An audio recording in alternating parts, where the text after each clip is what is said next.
Si tu fais partie de la génération 2000 ou que t'as une ou des petites sœurs, t'as déjà sûrement entendu ça. Oh mince! Si tu es sur cette vidéo, c'est que tu y as survécu, donc bravo à toi. À l'occasion de la sortie du film Dora et la Cité perdue aujourd'hui, je te propose de retomber en enfance en t'apprenant 5 choses que tu ne sais probablement pas sur ton héroïne préférée, ou pas. Babouche a été conçu numériquement à partir de photos.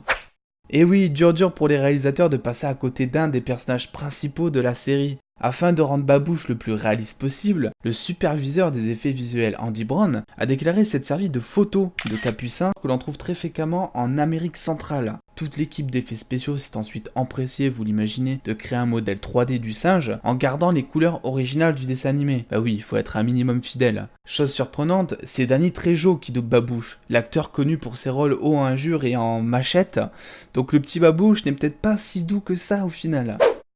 Le personnage de Diego, descendant des films Transformers. Si je vous dis Jeffrey, cela ne vous dira peut-être rien. Et avec son nom Wahlberg. Et oui, l'interprète du personnage de Diego, Jeffrey Wahlberg, n'est autre que le neveu de Mark Wahlberg, à l'affiche de certains blockbusters comme Transformers 4 et 5, ou encore No Pain No Gain, un film musclé en compagnie de notre bon vieux Dwayne Johnson The Rock. Amusant quand on sait que Isabella Moner, l'interprète de Dora, a déjà collaboré avec son oncle durant Transformers Last Night et Apprenti Parent. Moi je vous le dis, on n'est pas à l'abri de se faire écraser par un Decepticon dans la jungle. Dora a participé à la Seconde Guerre mondiale.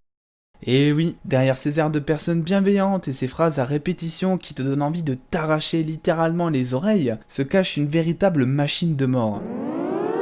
En effet, durant la Seconde Guerre mondiale, Dora était aussi le nom d'un camp de concentration allemand qui fabriquait en masse des missiles V2, et certainement un des plus gros jamais construits d'ailleurs. Il tirait des obus pouvant aller jusqu'à une portée maximale de 45 km. Avec ça, il ne reste plus qu'une seule personne à appeler si jamais on veut vous forcer à aller le voir, et je pense que vous savez de qui je parle.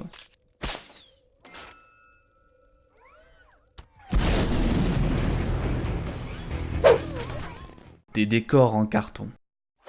Vous pensez pouvoir tout faire avec quelques effets spéciaux. C'est vrai, mais le rendu sera toujours plus compliqué à produire et moins réaliste que certaines prothèses ou maquillages. Dans le cadre somptueux du décor de Dora et la Cité perdue, sachez que l'équipe de tournage a tourné à l'huile de coude afin de construire de lui-même, le mystérieux temple de Parata, ainsi que la grotte des nuages, constituée entre autres de 28 tonnes d'acier dans le plus grand plateau de tournage de l'hémisphère sud, le village Roadshow. Oui, rien que ça.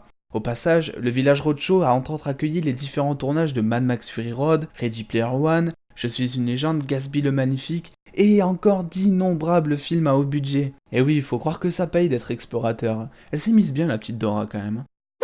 Voilà, ça est déjà terminé. Mais sache que si tu aimes ce genre d'anecdotes, mon compte Instagram en est rempli quotidiennement. J'espère donc te voir là-bas très vite.